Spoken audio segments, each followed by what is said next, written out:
আপনারা জানেন যে আমাদেরকে এই 2024 সাল থেকে এনবিআর থেকে বাধ্যতামূলকভাবে একটি নির্দেশনা দেওয়া হয়েছে যে কিছু কিছু সেক্টরে, বিশেষ করে গভর্নমেন্ট সেক্টর, তারপরে ব্যাংক, টেলিকমিউনিকেশন, এরকম বেশ কিছু সেক্টর আছে যে সেক্টরগুলোতে অনলাইনে রিটার্ন দেওয়া বাধ্যতামূলক।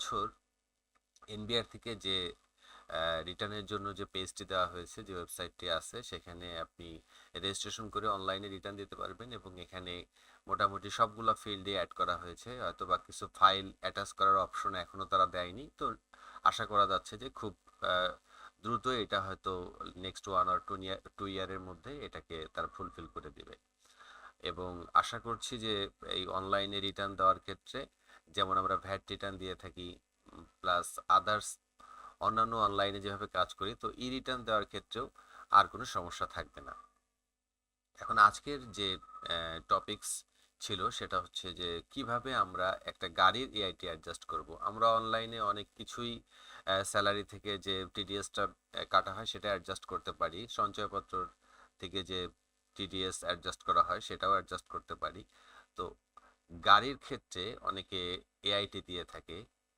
যেমন আমরা জানি যে 1500 সিসি পর্যন্ত কোনো গাড়ির ক্ষেত্রে 25,000 টাকা এআইটি দেওয়া থাকে এবং এটি অ্যাডজাস্টেবল, অর্থাৎ অ্যাডজাস্ট করা যায় এবং যেই বছরেরটা শুধুমাত্র সেই বছরই অ্যাডজাস্ট করা যায় এবং নেক্সট ইয়ারে গিয়ে যদি এক্সট্রা কিছু থেকে থাকে তো নেক্সট ইয়ারে গিয়ে এটা অ্যাডজাস্ট করা যায় না। এখন এটা কিভাবে অ্যাডজাস্ট করতে হয় সেটা আমরা দেখব। আমি অলরেডি একটি পেজ একটি ই রিটার্নের পেজ ওপেন করে রেখেছি এবং লগ ইন করে রেখেছি। তো আমরা স্টেপ বাই স্টেপ যাই যে কিভাবে কি করতে হয়।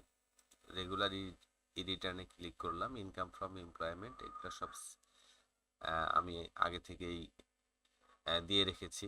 তো সেভ অ্যান্ড কন্টিনিউ বাটনে ক্লিক করব। শুধু যেই জায়গাটিতে গিয়ে আমাদের এই যে গাড়ির এআইটি অ্যাডজাস্ট করতে হবে সেটি আপনাদেরকে দেখাই, বাকিগুলো আপনারা আমার অন্যান্য ভিডিওতে দেখে থাকবেন। সেভ অ্যান্ড কন্টিনিউ বাটনে ক্লিক করলাম। এখন দেখেন যে ট্যাক্স অ্যান্ড পেমেন্ট এই পেজে আসার পরে এখানে মাঝামাঝি জায়গায় লেখা থাকবে যে have you paid any source tax, advance tax or any regular tax for 2025 assessment year, 24 to 25 assessment year. এই যে 2024-25 অ্যাসেসমেন্ট ইয়ারে আপনি কি কোনো সোর্সে কোনো ট্যাক্স অর্থাৎ টিডিএস অথবা কোনো অ্যাডভান্স ট্যাক্স অর্থাৎ এআইটি অথবা কোনো রেগুলার ট্যাক্স অর্থাৎ আপনি এই অ্যাসেসমেন্টের সাথে যদি কোনো ট্যাক্স দিয়ে থাকে তো সেগুলোকে অ্যাডজাস্ট করতে চান। তো আমরা যেহেতু এই যে অ্যাডভান্স ট্যাক্সটা অ্যাডজাস্ট করতে চাই, এই জন্য আমরা ইয়েস বাটনে ক্লিক করব। এখন ইয়েস বাটনে ক্লিক করার পরে নেক্সটে আরেকটা অপশন আসছে, do you need to update your tax payment status. আপনি কি আপনার ট্যাক্স পেমেন্ট স্ট্যাটাসটাকে আপডেট করতে চান? তো আমরা যেহেতু করতে চাই ইয়েস বাটনে ক্লিক করলাম। এখন দেখেন আমাদেরকে নতুন আরেকটা পেজে নিয়ে যাবে। নতুন একটা পেজে নিয়ে যাওয়ার পরে আমরা এখানে যদি আমরা সোর্সে কোনো টিডিএস দিয়ে থাকি তো সেক্ষেত্রে এই ক্লেম সোর্স ট্যাক্স করব, আর যেহেতু আমরা গাড়ির এআইটি অ্যাডজাস্ট করতে চাচ্ছি তো ক্লেম এআইটিতে দিব। ক্লেম এআইটিতে যাওয়ার পরে দেখেন এআইটি অন কার আসবে। এআইটি অন কার আসার পরে এখানে অনেকে কনফিউজড হয়ে যান। আমি যেহেতু এটা আগে থেকে অ্যাডজাস্ট করে রেখেছিলাম ডিলিট করে দিলাম, দিয়ে নতুন করে আবার অ্যাড করি। দেখেন এখানে ইউনিক কি, ট্রানজ্যাকশন নাম্বার, এই জিনিসটা এটা কোথায় পাওয়া যাবে এটা অনেকেই জানেন না। তো ডিয়ার ভিউয়ার্স, আপনারা জানেন যে আপনারা গাড়ির যখন এআইটি দেন তখন এই টাকা জমা দেওয়ার সময় আপনাদেরকে বিআরটিএ থেকে অথবা যে ব্যাংকে আপনারা টাকাটা জমা দেন আপনাদেরকে ঠিক এইরকম একটা মানি রিসিট দেওয়া হয়।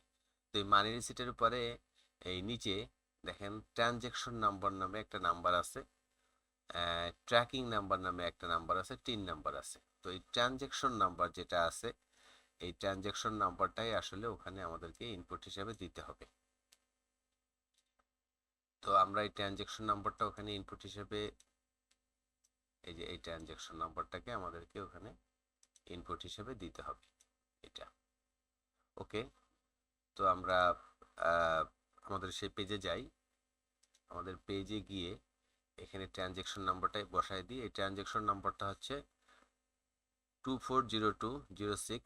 এটা আমি ওখান থেকে আগেই যেহেতু এখানে অ্যাডজাস্ট করেছিলাম তো এটাকে সেভ করে রাখছে। তো এটাকে আমরা সিলেক্ট করে দিই, দেওয়ার পরে সার্চে ক্লিক করি। দেখেন একটা আপনাকে একটা টেবিল শো করবে, এখানে লেখা আছে যে বিআরটি ইউনিক কি। এটা এখানে চলে আসছে, চেসিস নাম্বার এবং এআইটি অ্যামাউন্ট, যতটুকু এআইটি আপনি ওখানে দিয়েছেন সেই অ্যামাউন্টটা এখানে চলে আসছে। যদি আপনি এটা না দিয়ে যদি আপনি আগের বছরের বা বিগত সালের কোনো কিছু দিতেন। আমরা জানি যে গাড়ির আইটি শুধু যে বছর দিবেন সেই বছরই অ্যাডজাস্ট করা যায়, এটাকে রিফান্ড নেওয়া যায় না, রিফান্ডেবল না, এটা নেক্সট ইয়ারের জন্য আপনি এটাকে আর অ্যাডজাস্ট করতে পারবেন না, শুধু যেই বছরেরটা সেই বছরই অ্যাডজাস্ট করতে পারবেন। তো যদি এটা আপনি 2-3 বছর আগের ট্রানজ্যাকশন নম্বর দিতেন তাহলে কিন্তু নিত না।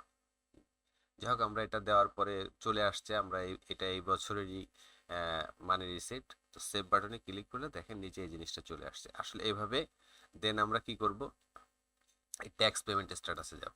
ট্যাক্স পেমেন্ট স্ট্যাটাসে গেলে আমাদের দেখাচ্ছে এখানে যে আমাদের অ্যাডভান্স ইনকাম ট্যাক্স এআইটি থেকে আমাদের 25,000 টাকা ডিডাক্ট করা হয়েছে। আর সোর্স ট্যাক্স অর্থাৎ এই ব্যক্তি ইনি যেখানে জব করে সেখান থেকে কিছু টিটিএস তাকে অ্যাডজাস্ট করা হয়েছে, সেটা হচ্ছে যে 4,55,738 টাকা। এই টোটাল টাকাটা অর্থাৎ এই 4,80,738 টাকা অ্যাডজাস্ট করা হয়েছে। এখন আমি রিটার্ন পেজে গেলে এটা ওই আমার যে রেগুলার ট্যাক্স আসে সেই ট্যাক্স থেকে এটাকে মাইনাস করে আমার বাদ বাকি যে পেয়াবল ট্যাক্স আছে সেটাকে দিতে হবে। তো ভিউয়ার্স, আজকে এই পর্যন্তই। নেক্সট দিন অন্য কোনো এক বিষয় নিয়ে আপনাদের সামনে উপস্থিত হব।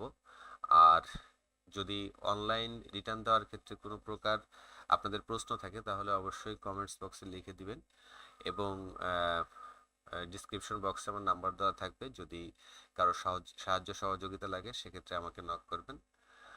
অবশ্যই আপনাদেরকে প্রপার ফিডব্যাক দেওয়ার চেষ্টা করব। ধন্যবাদ সবাইকে, ভালো থাকবেন।